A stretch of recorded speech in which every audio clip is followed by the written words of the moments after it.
Assalamualaikum warahmatullahi wabarakatuh. Alhamdulillahilladzi an'ama alaina bi ni'matil imani wal islam. Asyhadu an la ilaha illallah wahdahu la syarikalah wa asyhadu anna Muhammadan abduhu wa rasuluh la nabiyya ba'dah. Wala haula wala quwwata illa billah.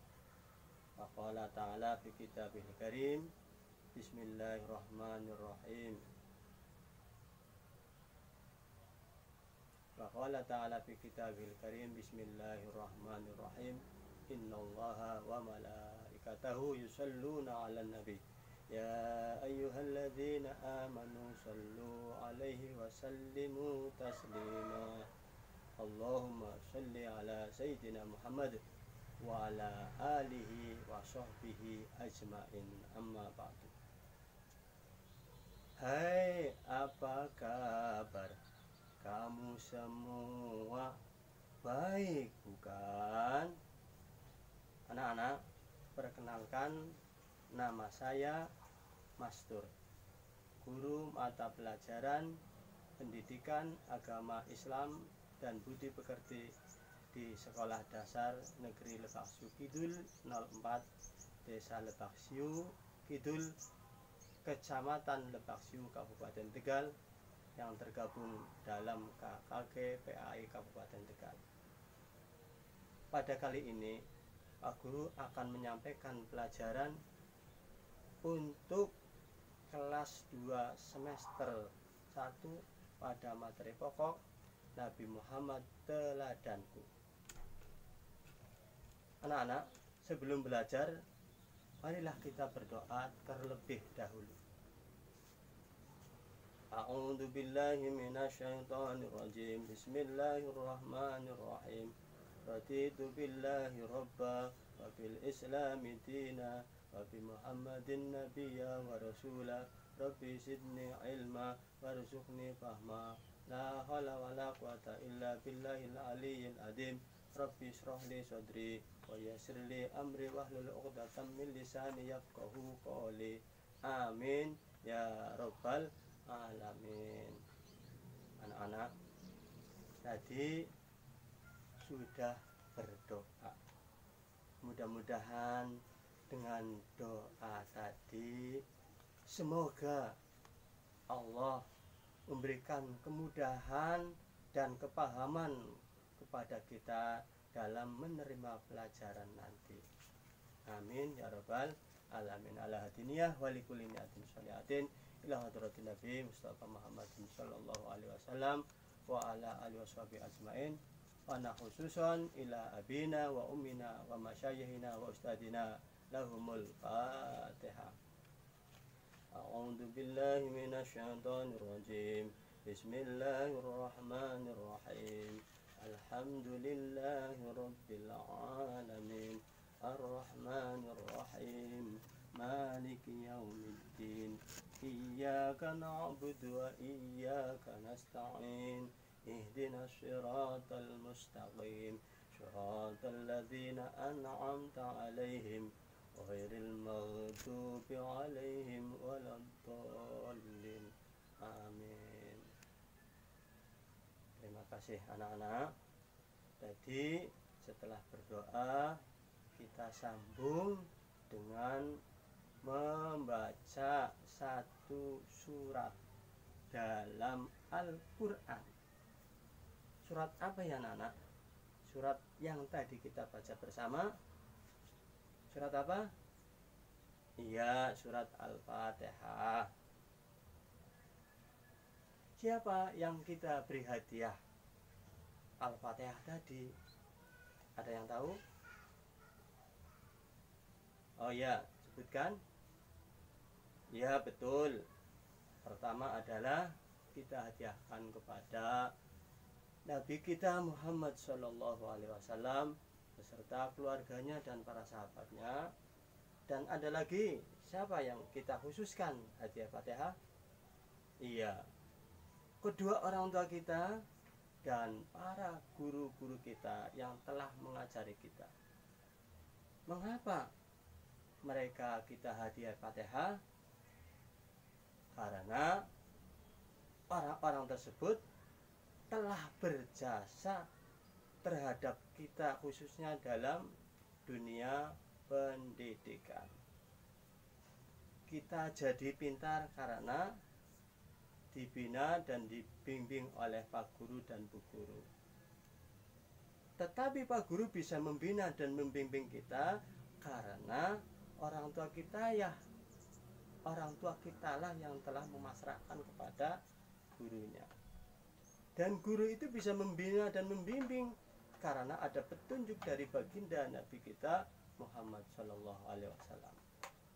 Oleh karena itu, pada kesempatan yang baik ini, Pak Guru akan menjelaskan, membahas dengan tema yang sesuai dengan apa yang Pak Guru sampaikan ini, yaitu kompetensi dasar 3.15, memahami kisah keteladanan Nabi Muhammad Shallallahu Alaihi Wasallam.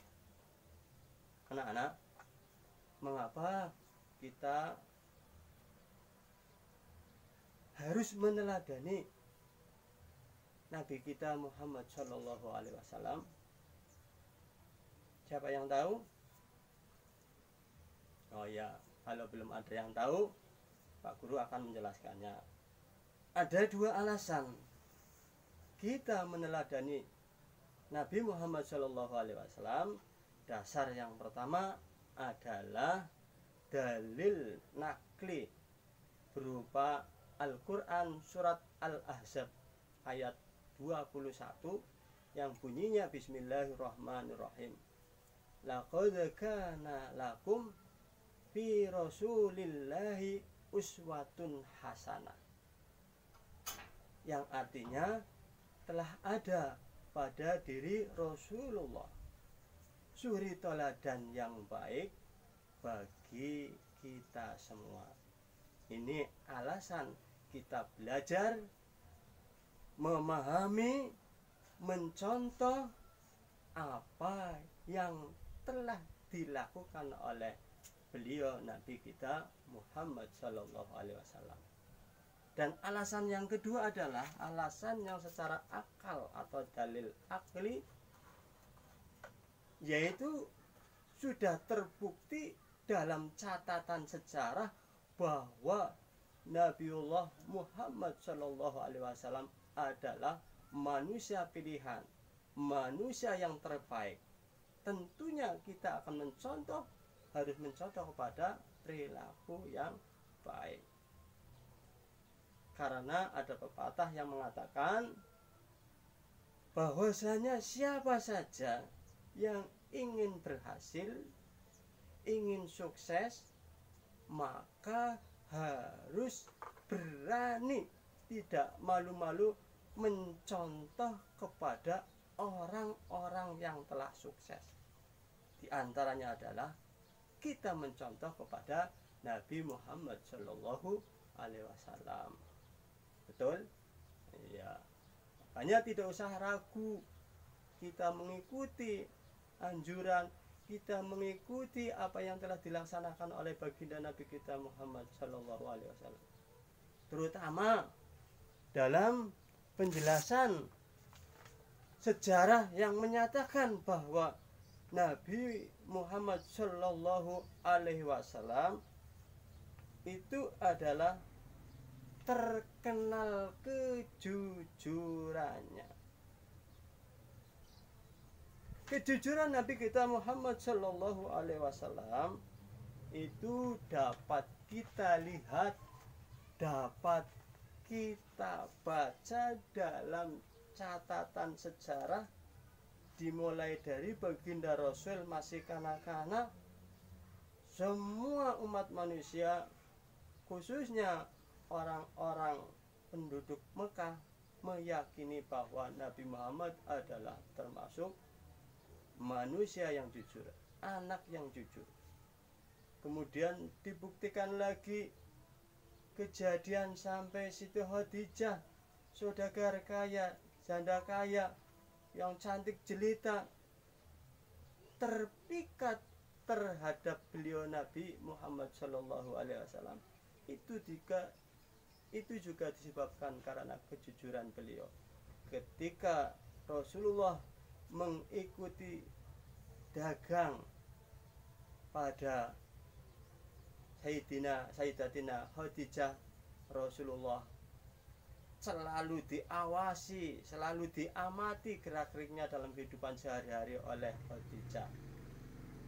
Yang akhirnya ketika hasrat keinginannya tidak terbendungkan lagi, Khadijah memberanikan diri menyampaikan keinginannya kepada pamannya yaitu Abu Thalib tentang keinginan untuk memperistri atau bersuami Rasulullah Shallallahu Alaihi Wasallam.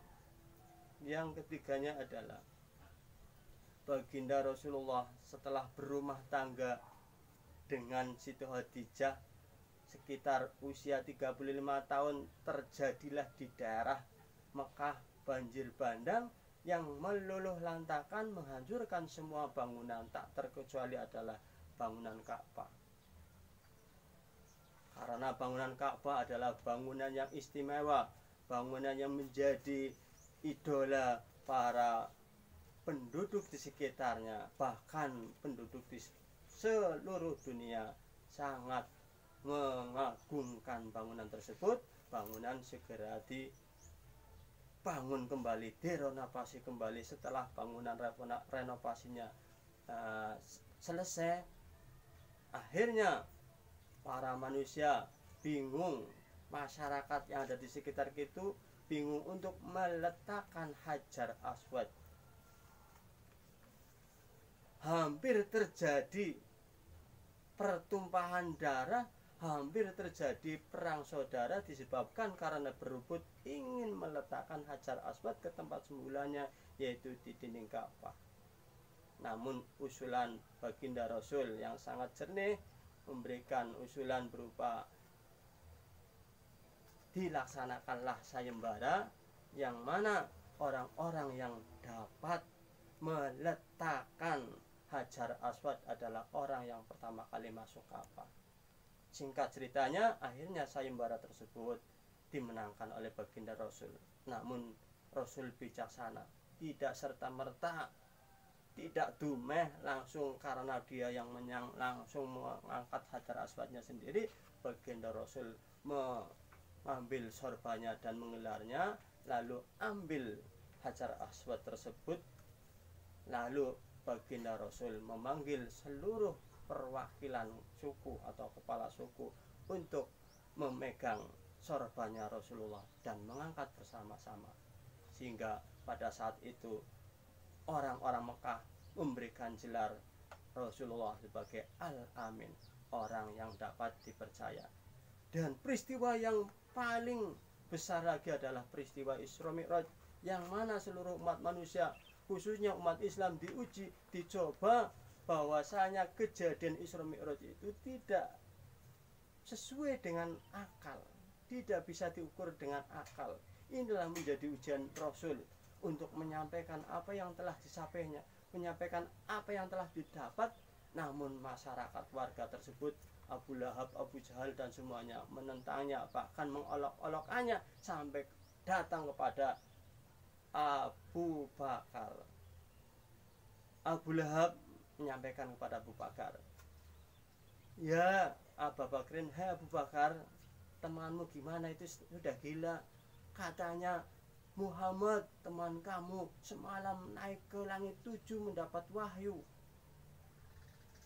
Dengan tenangnya Abu Bakar membalas olok-olokan orang-orang kafir dengan ucapan, "Jangankan hanya sekedar naik ke langit 7, lebih dari itu pun saya percaya."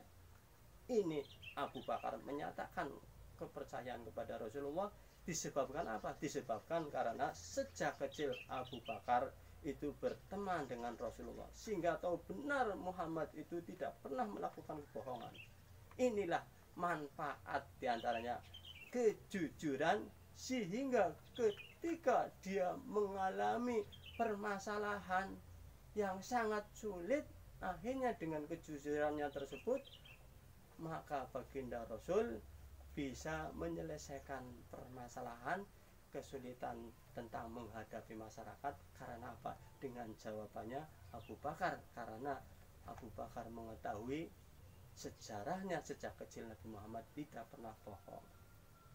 Itulah gambaran kejujuran. Untuk mengetahui batasan-batasan kejujuran itu apa, jujur itu apa, wong kita ini pengen nyontoh maring Kanjeng Nabi, tapi jujur itu apa sih? Ada yang tahu nak? Ada yang tahu enggak? Jujur itu adalah bisa diartikan berkata yang benar atau melakukan sesuatu sesuai dengan ketentuannya. Dengan kata lain, tidak mengada-ada atau tidak berbohong. Paham ya? Jadi jujur itu mengucapkan atau mengatakan apa adanya atau melakukan sesuatu sesuai dengan ketentuannya. Contohnya, ketika kamu diperintah oleh orang tuamu disuruh membeli sesuatu, lalu ketika orang tua bertanya, nak, masih ada kembaliannya apa tidak? Kalau kamu menjawab sesuai adanya, maka kamu dianggap sebagai orang yang jujur, sebagai anak yang jujur. Contoh lagi, ketika kamu melakukan ulangan, walaupun orang tuanya, walaupun guru-gurunya kamu itu tidak mengetahui, tetapi dengan jujur kamu harus mengerjakan sendiri dan tanpa mencontek. Itu adalah contoh dari perilaku jujur.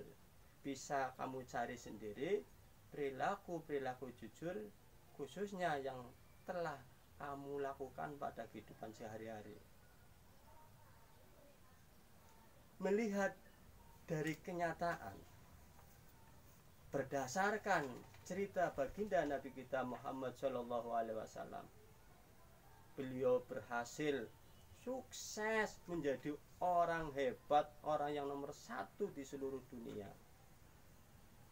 Disebabkan apa? Karena satu, punya modal adalah modal kejujuran. Oleh karena itu Pak Guru berpesan kepada kamu semua, lakukanlah kejujuran, berbuatlah jujur, baik jujur untuk diri sendiri, jujur untuk orang lain, jujur dengan sesama manusia, maupun jujur dengan Allah Subhanahu wa Ta'ala. Karena kejujuran itu akan membawa menuju kepada kebaikan, sedangkan kebaikan itu akan mengarah kepada surga. Barang siapa yang ingin masuk surga, tentunya harus melewati jalan kejujuran. Tanpa adanya jujur, maka mustahil kita akan masuk surga. Siapa yang ingin masuk surga? Coba. Kalau kamu ingin masuk surga, tentunya berarti mulai sekarang harus berlaku jujur. Jujur untuk dirinya sendiri. Walaupun orang tua tidak memerintah, karena secara aturan bahwasanya kalau kita ingin sehat, tentunya dengan menjaga kebersihan, menjaga kesehatan. Pagi-pagi tidak usah perintah mandi, itu namanya jujur pada diri sendiri. Nah, kalau jujur dengan orang lain, misalkan dikasih uang 5.000, ya nyatakan 5.000. Kamu dikasih uang berapa? 5.000, ngakunya 3.000, berarti itu tidak jujur. Paham ya anak-anak? Dengan manfaatnya kejujuran, maka kita akan semangat, kita akan berusaha sekuat mungkin mulai sekarang akan melakukan kejujuran. Biar kamu ingat, mari kita menyanyikan lagu Aku Anak Jujur. Siapa yang ingin jujur? Ayo. Ya, semuanya tentu ingin menjadi anak yang jujur. Oleh karena itu, mari kita menyanyi lagu Aku Anak Jujur dengan nada lagu pelangi-pelangi. Pelangi-pelangi ya. Jadi anak jujur dicintai Allah. Jadi anak jujur kebanggaan Rasul. Janganlah kau ragu dan janganlah bingung. Jadi anak jujur pasti beruntung. Bisa? Ya, itu buat PR kamu. Hafalkan lagu Aku Anak Jujur, biar kamu ketika akan berbuat bohong, ketika kamu akan melakukan ketidakjujuran, maka ingat dengan lagu Aku Anak Jujur. Sampai di sini saja pertemuan kali ini, mudah-mudahan dapat disambung lagi. Subhanakallahumma wa bihamdik, asyhadu an la ilaha illa anta, astaghfiruka wa atubu ilaik. Al-afumikum. Assalamualaikum warahmatullahi wabarakatuh. Anak-anak, dari penjelasan yang sudah Pak Guru sampaikan, kesimpulannya adalah Nabi Muhammad SAW sebagai teladan kita semua. Kita tidak usah ragu dan tidak usah bingung untuk mengikuti apa yang beliau laksanakan dan apa yang beliau perintahkan kepada kita, agar kita menjadi orang yang beruntung, orang yang dicintai Allah, disayang oleh orang tua dan guru, kita menjadi banyak teman, dan kelak masuk surganya Allah Subhanahu wa Ta'ala. Tauladan yang diambil dari baginda Nabi kita Muhammad SAW dalam hal ini adalah Nabi Muhammad sebagai orang yang jujur. Berarti kita harus mengikuti kejujuran Nabi kita Muhammad SAW dalam kehidupan kita sehari-hari. Jujur artinya berkata sebenarnya atau berkata apa adanya. Juga bisa diartikan jujur adalah berbuat sesuai dengan ketentuan. Sedangkan jujur itu dibagi menjadi 3 bagian. 1, jujur kepada Allah Subhanahu wa Ta'ala. 2, jujur kepada diri sendiri. Dan yang ketiga adalah jujur kepada orang lain.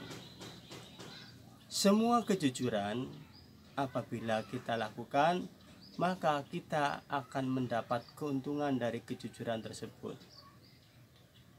Oleh karena itu, mulai sekarang anak-anak berusaha menjadi anak yang jujur.